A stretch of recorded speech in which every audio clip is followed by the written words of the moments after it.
Students, I hope you all will be well. Dear students, today I'm going to cover one of the most important topic, critical analysis of the poem Kitchen written by Tawfiq Raffat. Dear students, आज की short सी video में मैं critical analysis करने वाली हूँ किस poem का, किचन का, जिसे लिखा है तौफीक रफ़त ने। डियर स्टूडेंट्स, इससे पहले मैं इस पोएम यानी किचन को लाइन वाइज एक्सप्लेन कर चुकी हूँ। जिसने वो वीडियो नहीं देखी वो जाके देख सकता है। उस वीडियो को देखने के बाद ही आपको इस वीडियो की समझ आएगी। And the next thing is, dear students, जो मेरे चैनल के ऊपर न्यू है वो सबसे पहले जाके मेरे चैनल को सब्सक्राइब करें ताकि जो भी नई वीडियो आए वो आप तक इजीली पहुंच सके। अब शुरू करते हैं अपनी वीडियो।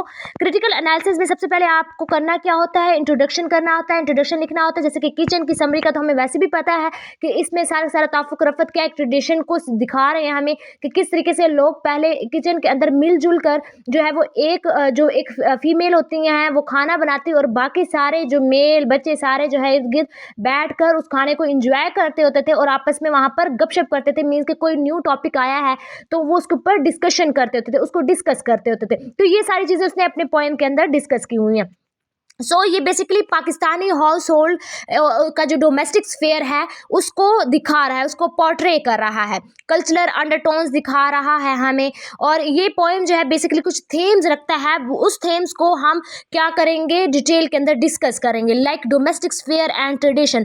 ये पोएम जो है बेसिकली क्या रिप्रेजेंट कर रही है, किचन को as a space steeped in cultural heritage, जहाँ पर ट्रेडिशन जो है यानी वो ये स्पेस है, ये वो स्फेयर है, किचन वो जगह है जहां से कल्चरल हेरिटेज जो है वो पास डाउन हो रहा होता है, नस्ल दर नस्ल जो है वो आगे बढ़ रहा होता है। लेकिन इस पोएम के अंदर उसने ये चीज़ भी हाईलाइट की हुई है कि मॉडर्निटी की वजह से अब किचन जैसे कि पहले किचन होता था वैसे नहीं रहा, बहुत सारी चीज़ें उसके अंदर न्यू आ गई हैं, चेंज हो गई हैं। कि जैसे पहले लोग बैठ कर गपशप करते थे, आजकल लोगों के पास टाइम नहीं होता एक दूसरे के लिए, तो वो ये होता है कि सारे मिलकर खाना भी नहीं खाते, सारी चीज मीन्स के किचन का इन्वायरमेंट जो है वो अब चेंज हो गया। ये चीज़ भी उसने इस पोएम के अंदर डिस्कस की हुई है। किचन के अंदर की जो स्मेल होती है, ठीक है, जो साउंड है, ये सारी कल्चरल मेमोरी को शो करता है और ये कनेक्टिंग प्रेजेंट को पास्ट के साथ क्या कर रहा होता है, कनेक्ट कर रहा होता है, यानी domestic sphere and traditions. Next जो थीम है इसका सेंसरी इमेजरी।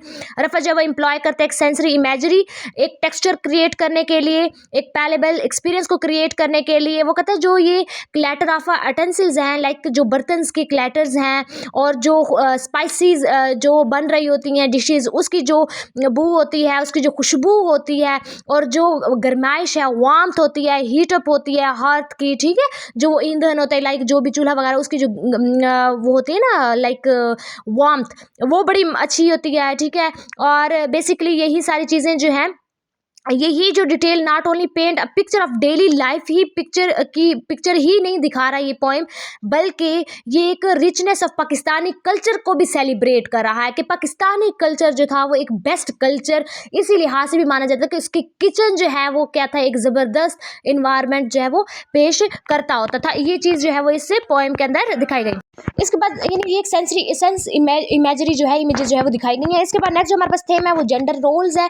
जेंडर अहम रोल प्ले करता है, जैसे कि वीमेंस है, वीमेन जो है किचन के अंदर क्या होती हैं, डोमिनेंट होती हैं, चाहे वो घर के अंदर डोमिनेंट हैं या नहीं, लेकिन किचन के अंदर क्या होती है, उसी की हुकूमत होती है। लाइक ये चीज़ जो इस पोएम के अंदर दिखाई गई है और ये कंट्रीब्यूशन भी, वीमेन की कंट्रीब्यूशन भी तौफीक रफ़त इस पोएम के थ्रू हमें बताना चाह रही हैं। इसके अलावा कल्चरल आइडेंटिटी, इसमें bye focusing on the kitchen एक यूनिवर्सल रिलेटेबल, ये कल्चरली डिस्टिंक्ट स्पेस के साथ रिलेट कर रहा है। तौफीक रफ़त जो है एम्फसाइज करता है यूनिकनेस ऑफ पाकिस्तानी ट्रेडिशन को, जो है वो क्या कर रहे हैं, क्योंकि पाकिस्तानी राइटर टाइर्स मीन्स उसे पाकिस्तानी यूनिकनेस को भी शो किया थ्रू आउट दिस पॉइंट। इसके अलावा अगर हम बात करें स्ट्रक्चर और स्टाइल की इस पोएम की, तो इमेजिस्ट और नैरेटिव अप्रोच दिखाई, यानी तौफीक रफ़त जो है उसने फ्री वर्ड्स के अंदर ये पोएम लिखी है और ये पोएम एक नैरेटिव स्टाइल शो कर रही है, ठीक है। नेचुरली अनफोल्ड जो है चीज़ें जो है ये नरेट कर रही है throughout this poem. Like Taufiq Rafat ने इस पोएम को इस वे के अंदर लिखा कि एक तो ये ट्रेडिशन को भी शो कर रहा है, कल्चरल आइडेंटिटी भी दिखा रहा है हमें, इसके अलावा ये एक नरेशन है, ठीक है, एक नैरेटिव पोएम है। सो इसका जो स्ट्रक्चर है वो कम्प्लीमेंट है intimate and personal tone of the poem. इसके बाद सिंबलिज्म देखें तो किचन जो है ये एज अ मेटाफर के तौर पर लिया गया है, यानी न्यूट्रल सस्टेंसेस, यानी ये लिटरल और इमोशनल बहुत इसमें लिटरल मीनिंग भी हमें मिलते हैं, ये इमोशनली भी देखें डिटैचमेंट दिखाई गई है कि किस तरीके से लोग इससे अटैच होते थे, बट आजकल वो चीज़ नहीं है, ये एक इमोशनल चीज़ भी उसने डाली हुई है।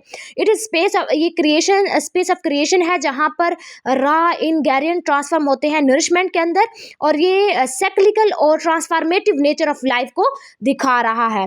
टोन देखें तो पोएम जो है वो रिफ्लेक्टिव और एवोकेटिव टोन रखता है, और ये basically oscillating between administrations for the vibrance of domestic life and as underlying critique of its limitation. In simple जो टोन है वो क्या है, रिफ्लेक्टिव और एवोकेटिव है। सो ये इसका स्ट्रक्चर और स्टाइल इस पोएम का कि इमेजिस्ट और नैरेटिव अप्रोच, सिंबलिज्म और टोन एज अ सिंबलिक तौर पर जो है इस पोएम को लिया गया, किचन को एज अ वर्ड सिंबल्स के तौर पर लिया गया, और टोन इसकी क्या है, बेसिकली रिफ्लेक्टिव है। अगर हम इस टोटल क्रिटिकल एनालिसिस को कंक्लूड करें तो तौफीक रफ़त की जो पोएम किचन है ये basically a sense of domestic life, जिसमें किचन को एज अ लेंस के तौर पर लिया गया है जो कि ब्रॉडर कल्चर और सोसाइटियल थीम्स के को एग्जामिन कर रहा है। सो उसके जो ये जो मास्टर पीस उसका है, या मास्टरफुल यूज़ ऑफ इमेजरी इसने यूज़ किए, सिंबलिज्म यूज़ किए। तौफीक रफ़त ने सिंबलिज्म और ये इमेजरी का यूज़ क्यों किया, ताकि वो एक rich multi layered poem create कर सके जो कि ट्रेडिशन की विटैलिटी को सेलिब्रेट करता है, और ये इनवाइट करता है रीडर को कि वो इन कम्प्लेक्सिटीज़ को रिफ्लेक्ट करे, ताकि हमारी जो न्यू जनरेशन है उसको पता चले कि पहले जो है वो किचन कैसा होता था और अब किचन जो है वो मॉडर्न हो गया है, मॉडर्निटी आ गई है। वो ये बेसिकली एक ब्रिज जो है वो दिखाना चाहता था ट्रेडिशन और मॉडर्निटी के अंदर। सो उसने ये वाली पोएम जो है वो एक ब्यूटीफुल पोएम लिखी। सो डियर स्टूडेंट्स, एक शॉर्ट सी video about critical analysis of the poem kitchen. I hope आप लोगों को इस वीडियो से ये टॉपिक क्लियर हो गया होगा। Thank you for watching my video. Please like, subscribe and share my videos. Allah Hafiz.